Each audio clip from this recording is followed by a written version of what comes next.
Hi అండి. ఈ మధ్యన అందరూ నా కామెంట్స్ బాగా పెడుతున్నారు ఇన్స్టాగ్రామ్ లో. ఇంకా ఏంటంటే మనం ఒకటి యానల్ ఫిషర్ సంబంధించిన వీడియో చేసాం కదా. సో మనకు అసలు పైల్స్ కి, ఫిస్టులాకి, ఫిషర్ కి ఎలా డిఫరెన్షియేషన్ తెలుసుకోవాలని చాలా మంది మెసేజ్ పెడుతున్నారు.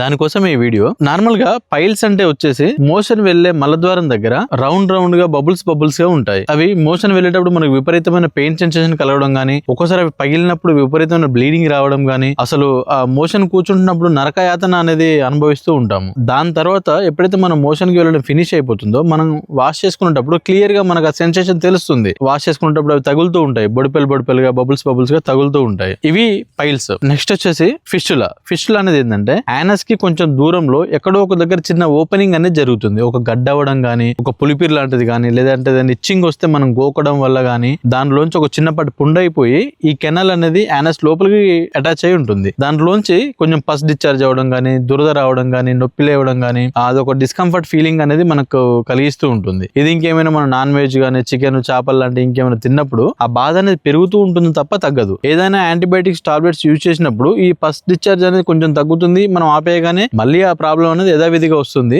సో ఇది యానల్ ఫిస్టులా అన్నట్టు. ఫిషర్ గురించి అయితే మీకు తెలిసిందే కదా. మోషన్ వెళ్లే మలద్వారం దగ్గర ఎక్కడో దగ్గర చీలిక ఏర్పడుతుంది. అది మోషన్ వెళ్ళిన ప్రతిసారి ఆ చీలికని వెడల్పు చేస్తుంది. దాంట్లో బ్లీడింగ్ అవుతుంది, మంట మండుతుంది, నొప్పి లేస్తుంది. కొద్ది రోజుల తర్వాత పస్ డిశ్చార్జ్ అవుతుంది. అది కొంచెం ఇబ్బంది పెడుతుంటుంది. ఆల్రెడీ మనం వీడియో చేసాము. సో ఇవి పైల్స్, ఫిషర్ కు ఉన్నటువంటి డిఫరెన్షియేషన్స్. అండ్ అసలు వీటి ట్రీట్మెంట్ ఏంటంటే ఫిషర్ కు వచ్చేసి మనం స్టార్టింగ్ స్టేజ్ లో గుర్తిస్తే కనుక మెడికల్ మేనేజ్మెంట్ తో దాన్ని తగ్గించుకోవచ్చు. చెప్పాను కదా, యానోమెట్రోజెల్ క్రీమ్ అని, కొన్ని యాంటీబయాటిక్స్ టాబ్లెట్స్ అని. మోషన్ ని సాఫీగా సాగేలా చేసుకుంటే ప్రతిరోజు మోషన్ కి వెళ్ళి దాన్ని లూజ్ గా వచ్చే విధంగా ఆ మెడికేషన్ యూజ్ చేసుకుని మన డైట్ కంట్రోల్ చేసుకుంటే అది దాని నుంచి మనం సురక్షితంగా బయటపడతాం. సర్జరీ దాకా వెళ్లాల్సిన అవసరం లేదు. ఇది ఫిషర్స్ కి స్టార్టింగ్ స్టేజ్ లో. తర్వాత పైల్స్ కి, ఈ పైల్స్ అనేటివి ఏంటంటే మెడికల్ మేనేజ్మెంట్ ద్వారా దీన్ని తగ్గించుకునేది లేదు. ఏదైనా ఇన్ఫెక్షన్ అయి దాని మీద ఏదైనా పుండులా పడితే ఆ తగ్గడానికి ఏదైనా క్రీమ్, ఏదైనా యాంటీబయాటిక్ టాబ్లెట్ ఇవ్వచ్చు, కానీ మెడిసిన్స్ తోని ఆ పైల్స్ ని ఊడిపోయేలాగా, తెగిపోయేలాగా చేయడానికి అయితే లేదు. ఆ పైల్స్ తగ్గించుకోవాలంటే ఖచ్చితంగా సర్జన్ దగ్గరికి వెళ్లాల్సిందే, సర్జరీ చేయించుకోవాల్సిందే. ఆ సర్జరీ చేయించుకున్నా కూడా మళ్ళీ రాదు అనే గ్యారంటీ లేదు.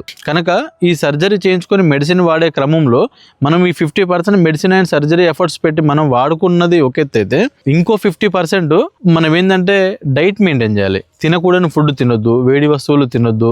డాక్టర్ గారు ఏదైతే మనకు ఆ డైట్ చార్ట్ ఇస్తారో ఖచ్చితంగా దాన్ని ఫాలో చేయాలి. దాన్ని ఫాలో చేయనప్పుడు మీరు ఎంత సర్జరీ చేసుకున్నా, ఎన్ని మెడికేషన్ వాడినా కూడా వేస్ట్ నా దృష్టిలో. తర్వాత వచ్చేసి యానల్ ఫిస్టులా. ఈ ఫిస్టులా అనేది ఏంటంటే ఒక కెనాల్ లాగా అక్కడి నుంచి ఇక్కడ దాకా ఒక కాలువ లాగా ఉంటుంది. దాంట్లో నుంచి పస్ డిశ్చార్జ్ అదంతా వస్తుంది. దీనికి కూడా మెడికల్ మేనేజ్మెంట్ మాక్సిమం లేదు. సర్జరీ చేసుకోవడం ఉత్తమం. సర్జరీలో లేజర్ ఉంటుంది, నార్మల్ సర్జరీ ఉంటుంది. మీరు ఏదైతే ఎఫర్ట్ చేసుకోగలుగుతారో దాన్ని బట్టి చేసుకోవచ్చు. ఆయుర్వేదిక్ లో ఒకటి ఉంటుంది, క్షారసూత్ర అనే ట్రీట్మెంట్.